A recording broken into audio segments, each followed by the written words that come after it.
It started with a glint, a tiny metallic glint in the corner of a photo, innocent, almost invisible, unless you were looking for it. And I was. Oh, I was. My soul felt like a suffocating shroud, heavy with the weight of a truth I didn't want to face. My wife, Madison, her smile, her laughter, her promises, all of it. A carefully curated lie. A solo hike, she called it. A weekend getaway to the Cascades. Just to clear my head, babe, she purred, kissing me goodbye with a practiced affection that now felt like a brand on my skin. But the truth was buried in those photos. And when I found it, my world tilted. My blood ran cold. Because that glint, it wasn't just a watch. It was a betrayal.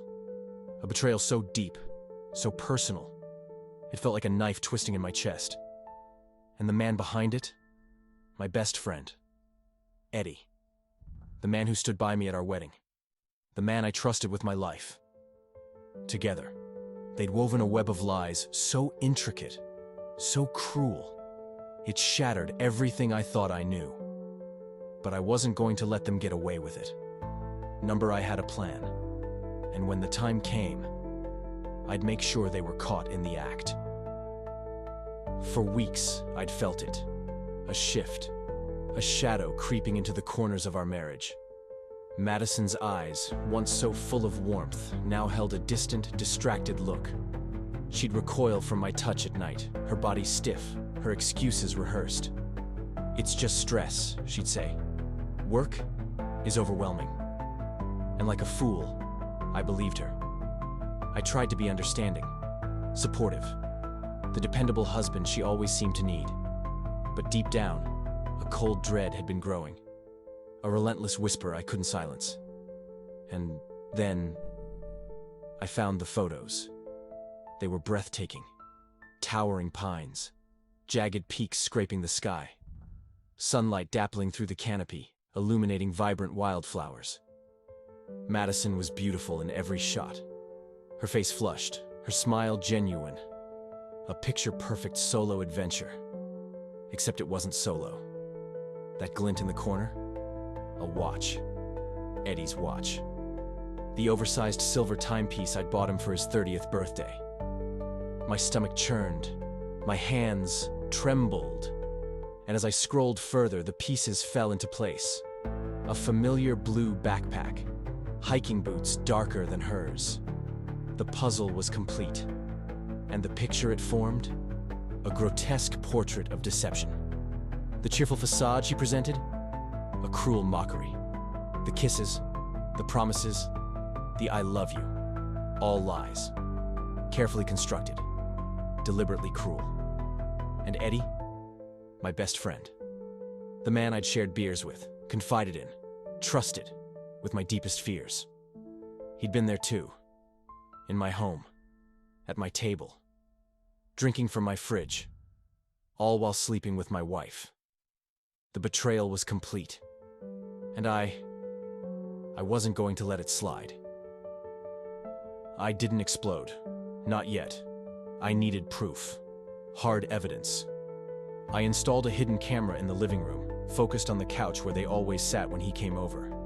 The next few days were a torturous dance of pretense. Madison carried on as if nothing had happened. Her interactions with me a strange mix of normalcy and detachment. I played my part too. The oblivious husband, smiling, nodding, all the while simmering with a rage that threatened to consume me. And then, Friday night came. Madison had mentioned she was going out with friends. A lie, of course. It was a rendezvous with Eddie. I watched it all unfold on the camera. The door opened.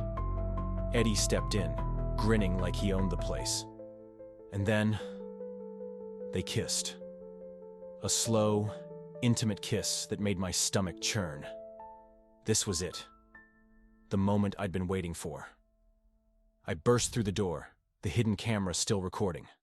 Their stunned expressions, the air crackling with shock. Madison's face drained of color. Eddie, frozen like a deer in headlights. "What the hell is this?" I roared, my voice echoing through the suddenly silent room. Madison stammered, "It's not what it looks like." Lies. Always. Lies. I turned to Eddie, my so-called best friend.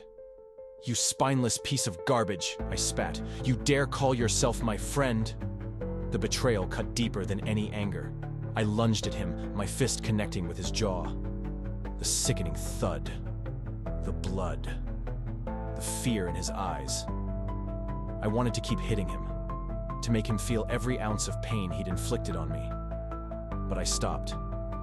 Breathing heavily, my knuckles throbbing, I growled, "Get out. Get the hell out of my house and never come back." He scrambled to his feet, his face contorted with pain, and fled. Madison was a crumpled mess on the couch, sobbing. "Pack your things," I said, my voice cold, "and leave. Now." The following days were a blur. I filed for divorce, shared the recordings with our mutual friends, exposed their affair for the betrayal it was. Eddie lost his job.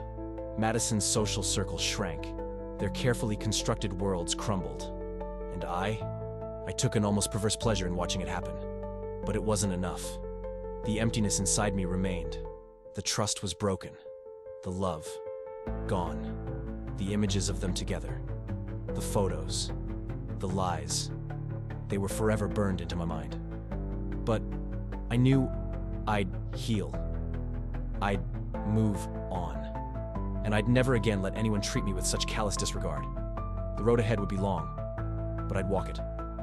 Alone. Stronger. Wiser. Because sometimes the hardest lessons are the ones that change us the most. Thank you for watching. Stories have a unique way of connecting us, and we're so grateful you chose to spend this time with us. If this story resonated with you, or if it made you think, smile, or even wonder, let us know in the comments below.